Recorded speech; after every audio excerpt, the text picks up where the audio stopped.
sau tình mà Siti nó sa rong hiang man ma shi yo ka shi ma shi go shop ne pathshala ga bo ki jutang re maningo ma online class ma ভার প্রিয় আলোচনা পেঁয়াত ভার আসলে খুব গুরুত্বপূর্ণ একটা topic ইংরেজি grammar মা ভার ব্যাপক পরিসরে আলোচনা পাতে ভার্বের ব্যবহার যদি মো সিনহাইছে গে ভার্বের পুরো বিষয়গুলো যদি মো সিনহাইছে গে মা অনেকাংশে অনেক টপিকের আলোচনা খুব সহজে সিনাইব ঠিক ভার্ব হচ্ছে ইংরেজি বাক্যের প্রাণ চুরে আসলে ভার্ব এতটা গুরুত্বপূর্ণ যে কোনো ভার্ব ছাড়া আসলে সেন্টেন্স বা বাক্যের গঠন কেন হয় এই জন্য ভার্ব ইংরেজি বাক্যের প্রাণ চুব থারে সেগুলি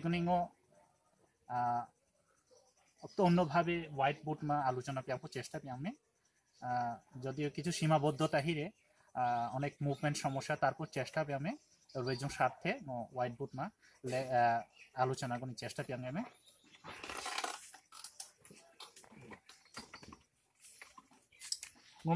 আলোচনার টপিক হচ্ছে ভার্ব বা ক্রিয়া তাহলে ভার্ব বা ক্রিয়া বা এটা চালে ভার্ব আসলে মূলত সহজ অর্থে যদি পড়েছে গে ভার্ব মানে হচ্ছে কাজ করা তাহলে মসি জগতে একটা সেন্টেন্স মা অনেকগুলো পার্টস ছিঁড়ে অর্থাৎ একটা সেন্টেন্স মা একটা বাক্য অনেকগুলো পার্টস ছিঁড়ে ইয়া পার্টসের মধ্যে ভার্ব একটা অংশ হ্যাঁ তাহলে পার্টস অফ স্পিচের একটা অংশ হচ্ছে ভার্ব তাহলে ভার্ব কি what is the definition of verb তাহলে যে শব্দগুলো দ্বারা সাধারণত কাজ করা বোঝায় মানে আবার পরে যে শব্দগুলো দ্বারা সাধারণত কাজ করা বোঝায় সেটাই হচ্ছে আসলে ভার্ব তাহলে একটা সেন্টেন্সের মধ্যে বাক্যের মধ্যে একটা ভার্বের অবস্থান সুনির্দিষ্ট সিংহ এই আলোচনায় খুব গুরুত্বপূর্ণ একটা জিনিস হচ্ছে সাবজেক্ট ভার্ব অবজেক্ট তাহলে সাবজেক্ট ভার্ব অবজেক্ট এই তিনটা জিনিসগুলি মাসি রাখো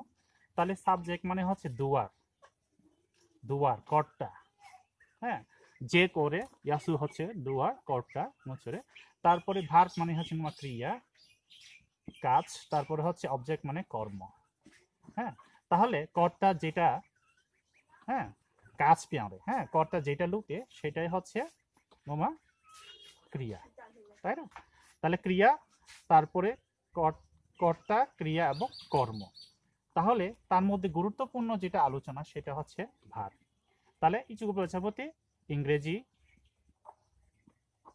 বাক্যের প্রাণ ইংরেজি বাক্যের প্রাণচা শুরু ইংরেজি বাক্যের প্রাণচা পথে শুরু এই যে ভার্ব বা ক্রিয়া তাহলে এই ভার্ব বা ক্রিয়া গো মো আলোচনা পেঙ্গে মেঙ্গে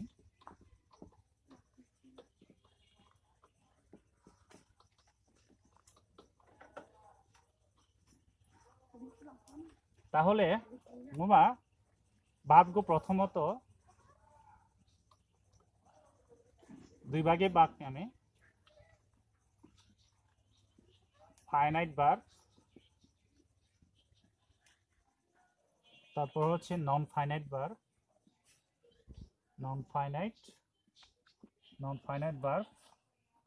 এটা হচ্ছে সমাপিকা ক্রিয়া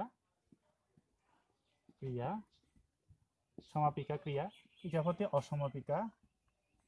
অসমাপিকা ক্রিয়া সমাপিকা ক্রিয়া এবং অসমাপিকা ক্রিয়া তাহলে এক্সাম্পল করি আমি গো তারপর ডো তারপর ইট তারপরে হচ্ছে রাইট এটা হচ্ছে সমাপিকা ক্রিয়া আর যদি অসমাপিকা পেঁয়াখা হচ্ছে কি হয়তো তো গো ফ্রন হয় রে তারপরে গুইং ফ্রন হয় রে তারপরে হচ্ছে ডান ফ্রন হয় রে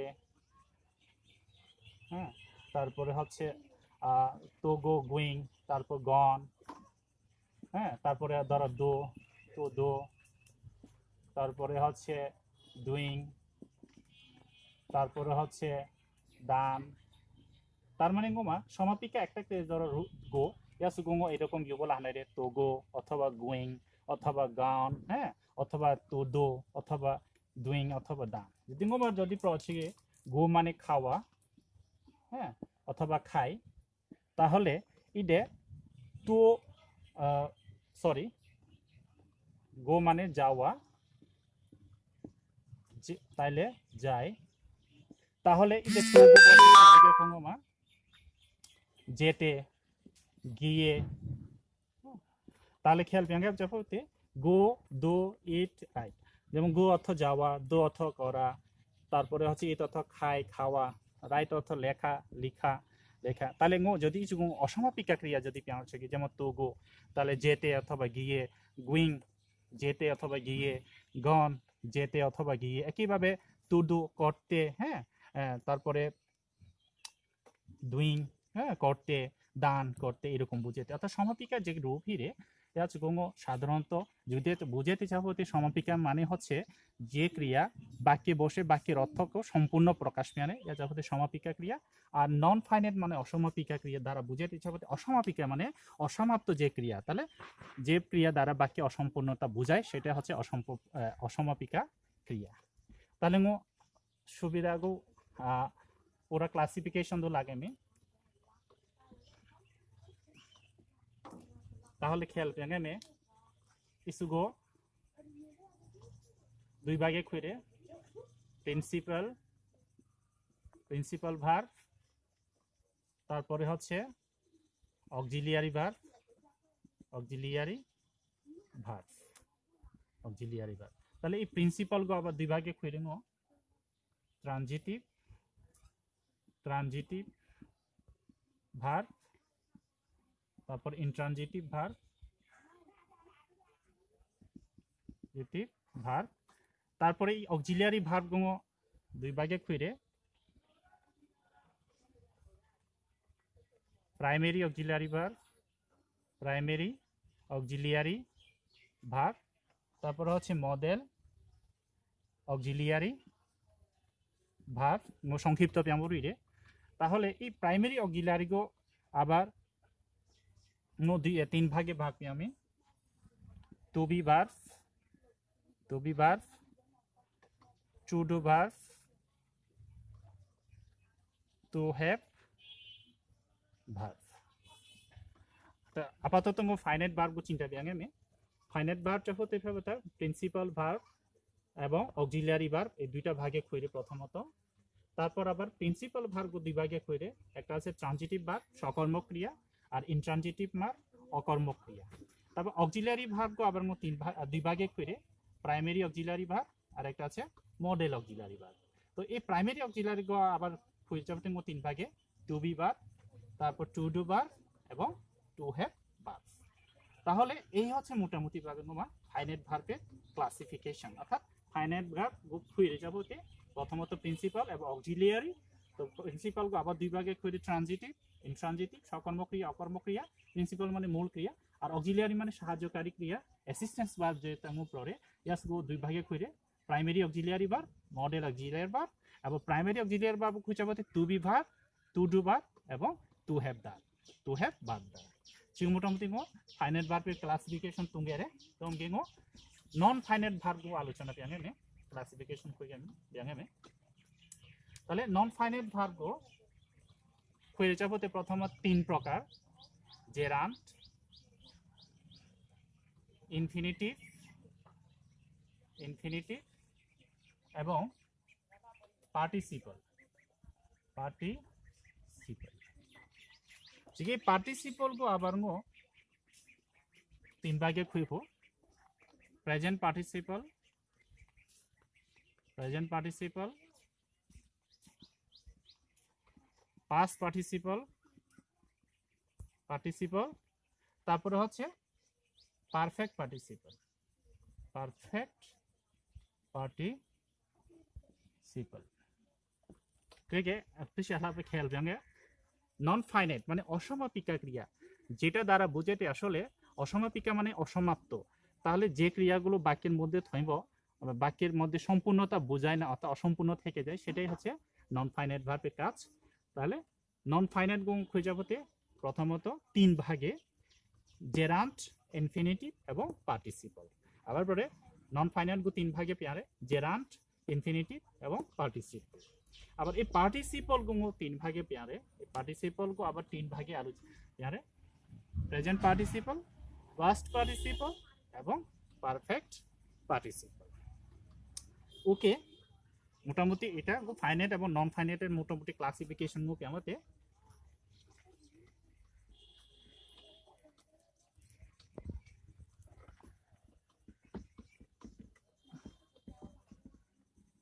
যেমন ভার্পের উপরে একটা রূপ রেখা ধারণ পেয়ামো যেটা আসলে ব্যক্তিগতভাবে ইচ্ছা চিন্তা পেয়ামো থুরে 그러게 V1 V2 V3 V4 V5 V6 খেয়াল পেয়াঙ্গে জাস্ট এটা একটু রূপ পেয়ারে মেবো থাপো কিছু V1 V2 V3 V4 V5 V6 তাহলে মু যদি V1 को যদি পড়ছে কি প্রেজেন্ট ফর্ম আর V2 হচ্ছে পাস্ট ফর্ম আর V3 হচ্ছে পাস্ট পার্টিসিপল আর V4 হচ্ছে ইনফিনিটিভ তারপর V5 হচ্ছে জেরান্ড আর V6 হচ্ছে পারফেক্ট পার্টিসিপল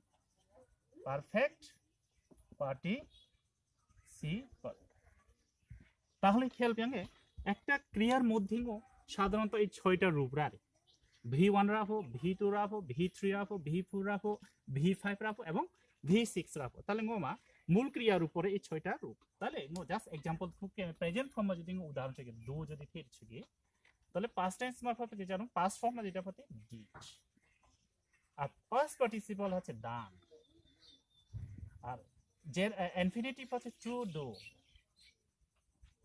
তারপরে হচ্ছে জেরান হচ্ছে ভার প্লাস আইএনজি তার মানে ডুইং আর পারফেক্ট পার্টিসিপল হচ্ছে হ্যাভিং ডান আরেকটা एग्जांपल করি আমি গো ওয়েন্ট গন তারপরে টু গো তারপরে গোয়িং তারপরে হ্যাভিং গন তাহলে খেয়াল পেয়ে প্রেজেন্ট ফর্ম হচ্ছে ডু পাস্ট ফর্ম হচ্ছে ডিড প্রেজেন্ট ফর্ম को V1 দ্বারা প্রকাশ পেয়ে पास्ट फॉर्म को V2 द्वारा प्रकाश में डिड पास्ट पार्टिसिपल को V3 द्वारा प्रकाश में डान तारপরে আছে V4 को प्रकाश में ইনফিনিটিভ দ্বারা টু ডু V5 प्रकाश में যাবে জেরান ডুইং ভার্বের সাথে আইএনজি এবং V6 को प्रकाश में যাবে পারফেক্ট পার্টিসিপল যেটা সূত্র হচ্ছে হ্যাভিং প্লাস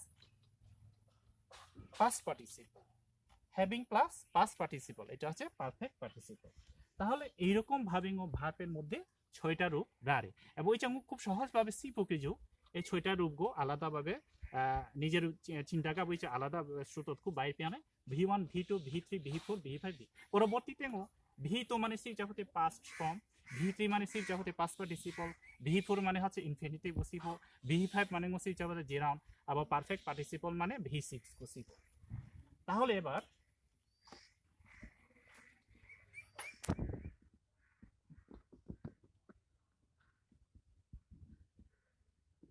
তাহলে এখানে তিনটা জিনিস খেলতে হবে ইনফিনিটিভ তাহলে টু প্লাস V1 তারপরে জিরান হচ্ছে ভার্ব প্লাস আইএনজি আর এটা হচ্ছে হ্যাভিং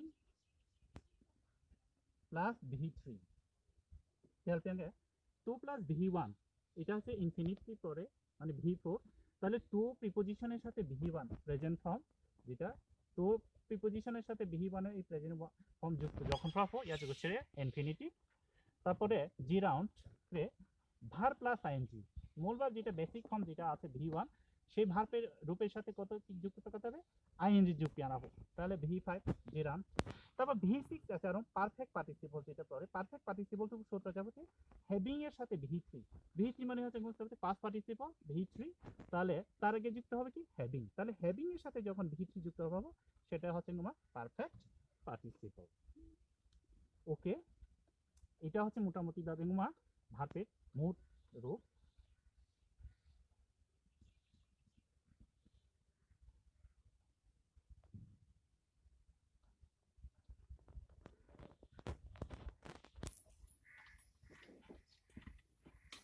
তাহলে আবারও ক্রমে V1 V2 V3 V4 V5 এবং V6।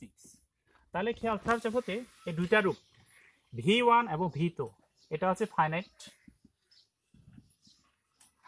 তারপরে এই চারটা রূপ V3 V4 V5 V6 non finite. খুব সহজভাবে সিন হয়ে যাচ্ছে বলতে V1 এবং V2 এটা হচ্ছে ফাইনাইট ভার্ব, আর V3 V4 V5 V6 আছে নন ফাইনাইট ভার্ব, অসমাপিকা ক্রিয়া, এবং এটা হচ্ছে সমাপিকা। তাহলে এখানে চারটা রূপ কি কি? এখানে চারটা রূপ কি কি? V3, তাহলে যদি এখানে দুইটা রূপ যদি প্রয়োগ কি দো, তারপর ডিট, তাহলে এটা হচ্ছে ফাইনাইট দুইটা রূপ। অর্থাৎ এই দো এবং ডিট অর্থাৎ V1 এবং V2 পর্যন্ত এটা হচ্ছে সবসময় ফাইনাইট ভার্ব, ওই রূপেই থাকবে। শুধুমাত্র এই রূপ পর্যন্ত হচ্ছে ফাইনাইট ভার্ব কইব। আর V3 V4 V5 V6 যেটা পুরো চারটা রূপ সেটা আছে নন ফাইনাইট ভার্ব। যেমন চারটা রূপ কি কি হতে পারে? যেমন ডুইং, টু ডু, তারপরে হচ্ছে ডান, তারপরে হচ্ছে হ্যাভিং ডান। মোট কথা হচ্ছে এই চারটা রূপ যখন সেন্টেন্স में রাখো মো या सुगो চাপতে হতো সাধারণ ভাবে চলতে নন ফাইনাইট বা অসমাপিকা ক্রিয়া। আর এই দুইটা রূপ যখন রাখো সেটা হচ্ছে ফাইনাইট বা সমাপিকা ক্রিয়া।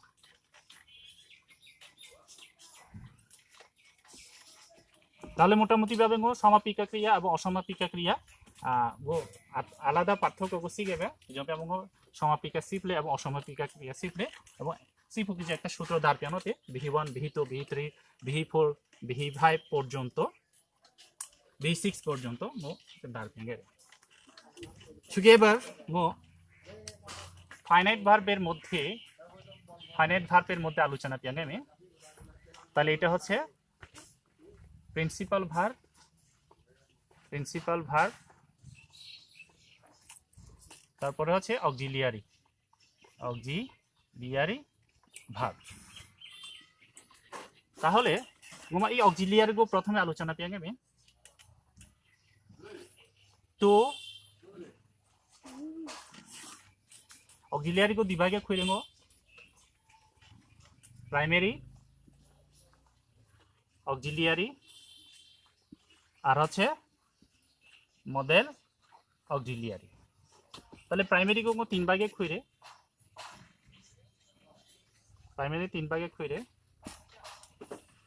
সরি তো দো, তো বি, তো হ্যাভ। তাহলে হ্যাভ তো দো মাসরুম দো, ডিড, দাস, তারপরে যেমন am, is, are, was, were. আর ইদে মাফতে হ্যাভ, হ্যাজ, হ্যাড। তাহলে হ্যাভিং অথবা বিং। তাহলে মোটামুটি ভাবে প্রাইমারি অক্সিলারি को तीन भागे করে টু দুবার, টু বি বার, টু হ্যাভ বার। টু দো মাফতে do, did, does, done. To be মাফতে am, is, are, was, were, being. তারপর টু হ্যাভ মাফতে হ্যাভ, হ্যাজ, হ্যাড এবং হ্যাভিং। তাহলে এই যে যেটা হিরে এটা হচ্ছে প্রাইমারি। এরপরে যেটা মডেল হিরে, মডেল মাঙ্গো চাচা হি লিখে আমি।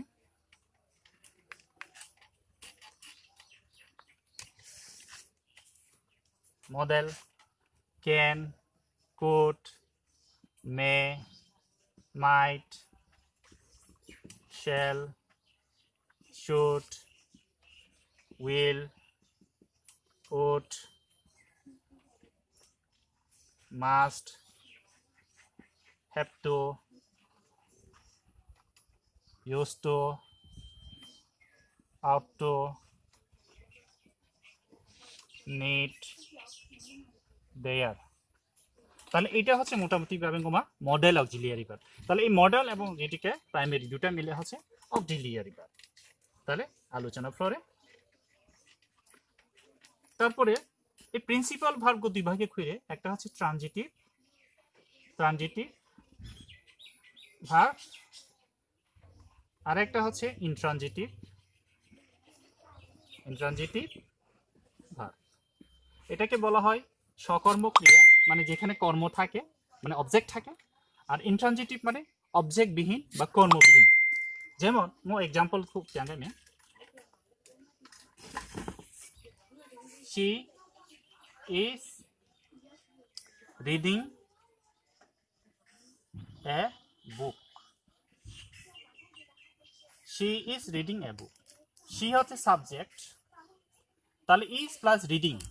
ইজ হচ্ছে ফাইনাইট ভার্ব আর রিডিং হচ্ছে নন ফাইনাইট ভার্ব। কিন্তু finite plus non finite equal to finite verb. मैं बता চাবতে অক্সিলিয়ারির সাথে যদি যে কোনো রূপ থাকে মূল ভার্বে, অক্সিলিয়ারি যে কোনো রূপ যখন ধারণ পেয়ে, অক্সিলিয়ারির সাথে যখন এই রিডিং, অক্সিলিয়ারির সাথে যখন মূল ভার্বের অনেকগুলো রূপ হয়ে সেটা যে কোনো রূপ গ্রহণ পেয়ে না কেন, ইয়াদ করছে ফাইনাইট ভার্ব। তাহলে subject plus finite verb plus book, তাহলে বুক হচ্ছে অবজেক্ট। হ্যাঁ, তাহলে এখন প্রশ্ন পেয়ে আসতে যে শি ইজ রিডিং এ বুক, সে একটা বই পড়ছে। এখন ভার্বকে, ভার্ব শুনলুম এই যে রিডিং, ভার্ব হচ্ছে রিডিং, তাহলে এই রিডিংকে প্রশ্ন করতে হবে। হ্যাঁ, তাহলে শি ইজ রিডিং এ বুক, সে পড়ছে। প্রশ্ন করতে কি পড়ছে, উত্তর আসছে কি এ বুক। তাহলে এ বুক হচ্ছে অবজেক্ট, তাহলে যেহেতু এখানে অবজেক্ট আছে এখানে, তাহলে রিডিং হচ্ছে ফাইনাইট ভার্ব। হ্যাঁ, sorry transitive verb. I eat mango. I eat mango. আমি আম খাই। হ্যাঁ, আমি আম খাই। এখানে এটা হচ্ছে সাবজেক্ট, এটা হচ্ছে ভার্ব, ফাইনাইট ভার্ব। দেখো V1 এ আছে, তাহলে ফাইনাইট ভার্ব। তারপরে হচ্ছে ম্যাঙ্গো হচ্ছে অবজেক্ট। তাহলে এই অবজেক্ট কিভাবে প্রশ্ন করতে হবে, হু, হোয়াট এবং হুম। নেবথ্রাপ চাপাতে অবজেক্ট গুলা হোক কিছু দুইটা প্রশ্ন পেয়ারা হোক, একটা হচ্ছে হোয়াট আর একটা হচ্ছে হুম। তো কাকে দ্বারা প্রশ্ন করব, হোয়াট এবং হুম, তা হচ্ছে এই ক্রিয়াকে, মূল ভার্ব যেটা, এই মূল ভার্বকে হোয়াট অথবা হুম দ্বারা প্রশ্ন করে যে উত্তর পাওয়া যাবে সেটাই হচ্ছে অবজেক্ট। তার মানে গুকে আই ইট ম্যাঙ্গো, আমি আম খাই। তাহলে এখানে প্রশ্ন পেয়াম ক্রিয়া হচ্ছে এটা, যেহেতু এটাকে প্রশ্ন করতে হবে কি খায়, কি খায়, উত্তর আসছে কি ম্যাঙ্গো। তাহলে হোয়াট দ্বারা প্রশ্ন করে উত্তর পেয়েছি ম্যাঙ্গো, তার মানে হচ্ছে ম্যাঙ্গো অবজেক্ট, তার মানে এখানে অবজেক্ট আছে, এটাই হচ্ছে আমাদের ট্রানজিটিভ ভার্ব। তারপরে এটা হচ্ছে অবজেক্ট 1, আর খুব হয়তো আই নো হিম, তাহলে নো মানে জানা, এটাকে প্রশ্ন পেয়াম হুম দ্বারা, তাহলে এটা সাবজেক্ট। আমি কাকে চিনি, উত্তর আসছে কি তাকে, হিম, তাহলে অবজেক্ট ট্রু। তাহলে কি নো হচ্ছে আমার ট্রানজিটিভ ভার্ব, তাহলে এখানে অবজেক্ট আছে।